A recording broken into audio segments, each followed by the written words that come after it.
Hey everyone, I'm Hannah. I say, juggling the chaos of my day. Mommy, look at my drawing. Zoe beams, holding up her latest masterpiece. I glance up from my laptop where I'm putting the finishing touches on a client's design proposal. At 32, being a single mom to an 8-year-old while running my own interior design business is a constant balancing act, but I wouldn't trade it for the world. That's beautiful, sweetie. Why don't we show it to Great-Grandpa Jackson when we visit him today? Her smile falters. Will Kevin be there? I don't know, honey, I reply gently, but if he is, stay close to me, hoy. Later, at my grandfather's sprawling estate, memories flood back, especially of the day he handed me the check that launched my business. He always believed in me even when no one else did. Hannah, darling, Aunt Sophia's syrupy voice interrupts my thoughts as she emerges from Grandpa's study. I was just helping Daddy with his medication. Her presence makes my skin crawl. I didn't know you'd be here today, Sophia. I'm here most days now. Someone needs to take care of him properly. My phone buzzes. A text from Sophia. We need to talk. She disappears into the kitchen, announcing, I made your favorite soup, Daddy. Grandpa's voice is a weak whisper. I never asked for soup. Stay for dinner, Hannah. I barely see you anymore. Grandpa says, his tired eyes pleading. Of course, I reply warmly. Zoe, why don't you show Great-Grandpa your drawing? A loud crash echoes from the hallway. I rush out to find Kevin standing over Zoe, her drawing ripped in half. It was an accident, he smirks. No, it wasn't, I say firmly. You grabbed it, and Zoe doesn't lie. Kevin mutters. Where's your mom? Probably calling another loan company. That's all she ever does. Sophia reappears, all smiles. Kevin, help me in the kitchen. Hannah, can I borrow some money for my car payment? Just a small loan. Like the last 3? I ask, exasperated. Sophia's face darkens. Fine, Daddy always liked you best anyway.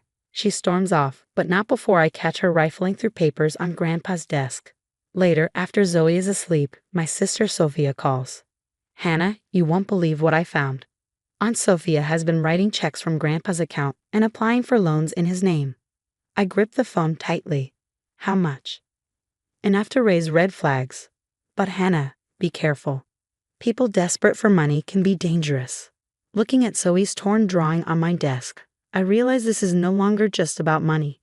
It's about protecting what's left of my family. The lawyer's office feels stifling during Grandpa Jackson's will reading. Tension crackles in the air as Mr. Thompson begins. To my beloved granddaughter, Hannah, and great-granddaughter, Zoe, I leave my estate, including the family mansion and the majority of my assets. Additionally, a substantial college fund has been established for Zoe's education. Sophia slams her hand on the desk. I'm his daughter, his actual daughter. Please let me finish, Mr. Thompson interjects. To my daughter Sophia, I leave a monthly allowance of $2,000 contingent upon maintaining steady employment. You manipulated him, Sophia screams, pointing at me. This isn't over. I'll make things right. You'll see. As others leave, Mr. Thompson pulls me aside. Your grandfather suspected someone was stealing from him.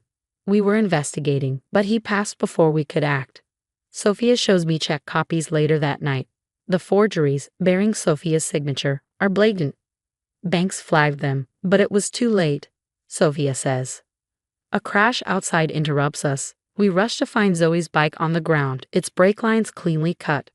That wasn't an accident, Sophia murmurs, examining the damage. The next week, my security alarm blares at 2 a.m. Police find signs of an attempted break-in. Mommy, I'm scared, Zoe whispers, climbing into my bed. Don't worry, baby. I've installed cameras everywhere. No one can hurt us. But Sophia's desperation escalates. She spreads rumors about me to relatives, photoshopped images, and fabricated lies about drinking and shady dealings. At the grocery store, she publicly accuses me of selling drugs. Keep talking, Sophia, I tell her calmly. Keep plotting, keep lying. You're only digging yourself deeper. Is that a threat? She sneers. The truth will do that for me. Later that night, as I review the security footage, I catch Kevin skulking around our yard. The audio picks up his shaky voice on the phone. Mom, I can't do this anymore. Breaking into their house. What if we get caught? I save the footage immediately. Sophia might not care about consequences, but they're coming, whether she's ready or not. Everyone, gather around for cake, I announce, putting the final touches on Zoe's birthday cake. I'll watch the kids by the pool, Sophia offers with that fake smile I've come to dread. Go ahead, finish up. I'll make sure they're safe. Something feels off, but before I can object, the kids are already heading outside. I rush to finish decorating, constantly checking the security monitor in the kitchen. The new camera system gives me a clear view while I work. Kevin, remember what we talked about? Sophia's voice crackles through the monitor. It'll look like an accident, just a little birthday roughhousing. Kevin hesitates, standing behind Zoe near the deep end of the pool. I can't swim very well, Zoe says, her voice trembling. That's the point, you little brat, Sophia hisses. Kevin, do it. Now. But Mom. Do it. I drop the frosting bag and spring outside. On the monitor, I see Kevin shove Zoe. There's a splash and then screams. Other kids yell for help as Sophia blocks the adults. Oh, they're just playing. Kids, am I right? Sophia laughs, waving them off. She can't swim. I scream, running faster. Our groundskeeper, Tom, rushes past me and dives into the pool. Moments later, he surfaces with Zoe, who's choking and terrified. Call 911, Tom shouts, performing CPR as Sophia tries to intervene. She's fine, she's just. Get away from my daughter. I shove her back. Zoe coughs up water, sobbing uncontrollably as the ambulance arrives. At the hospital, Zoe is treated for minor injuries but diagnosed with severe trauma. The police take statements as I show them the security footage. Mrs. Mitchell, Detective Wilson pulls me aside. We've uncovered disturbing information about your aunt. She has a history of similar incidents. What do you mean similar? I ask, gripping the edge of my chair. Violent outbursts, fraud schemes, a pattern of dangerous behavior, and we found evidence of an attempted drowning case from 15 years ago. It was mysteriously dropped. My cousin Rachel bursts into the room. Hannah, I saw the news. I need to tell you something. Remember when my credit was ruined 5 years ago? Someone stole my identity. It was Sophia. I found proof, but she threatened to hurt my kids if I told anyone. I was too scared, but after this, I can't stay silent anymore. Detective Wilson nods grimly. Your aunt's been busy. Multiple instances of identity theft, fraud, and now attempted murder. Kevin has confessed everything. He's willing to testify that Sophia has been plotting this since your grandfather's will reading. I want her arrested. I want restraining orders. I want everything on record, I say, my voice trembling with resolve. We're way past restraining orders, Detective Wilson replies.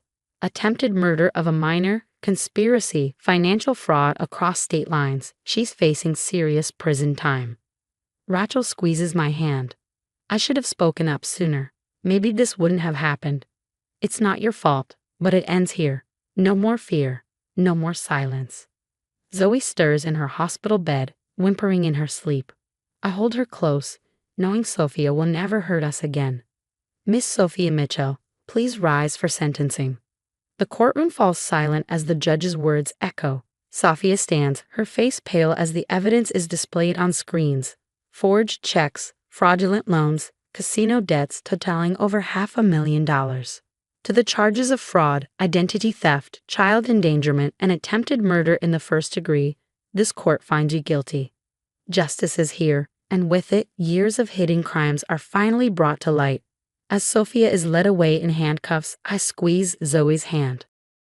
As the evidence flashes on the screens, forged checks, fraudulent loans, casino debts totaling over $500,000. Sophia's guilt becomes undeniable. Your Honor, before sentencing, I'd like to say something. Sophia's ex-husband stands, his voice steady yet emotional. For years, I stayed silent about how she treated Kevin, the manipulation, the emotional abuse, forcing him to participate in her schemes. I won't stay silent anymore. The judge nods, reviewing a report from Child Services. Kevin is now living with his father and receiving the help he needs. Last week, he sent Zoe an apology letter from therapy. The courtroom holds its breath as the judge addresses Sophia. Miss Mitchell, the evidence is overwhelming. Financial crimes against your own father, identity theft targeting family members, and most disturbingly, the premeditated attempt to murder your 8-year-old great-niece. This court sentences you to 15 years in state prison. You ungrateful. Sophie lunges toward me, her face twisted with rage. I should have done worse. You stole everything from me. Officers restrain her and remove her from the courtroom. The judge's gavel falls. 5 years pass like a dream. Zoe, now 13, stands proudly, her swim team medals gleaming under the sun. After months of therapy, she's turned her trauma into triumph. Watch this, Mom, she calls, executing a perfect dive into the same pool where she once nearly lost her life. Her coach beams. She's headed for state championships, he says proudly. The mansion feels different now. We've converted the East Wing into the Jackson Mitchell Foundation for Family Abuse Survivors. Just last week, we helped our 10th family escape a toxic situation. Sophie's appeal was denied again. My sister-in-law mentions during our weekly coffee. The parole board didn't even deliberate after seeing the evidence. Good, I reply. 15 years isn't enough, but it's something. Kevin visits sometimes under his father's supervision. He's in college now, studying psychology. I want to help other kids, he told Zoe last Christmas. Kids with mothers like mine. The foundation hosts monthly support groups. Today, I stand before a room filled with survivors, sharing my story.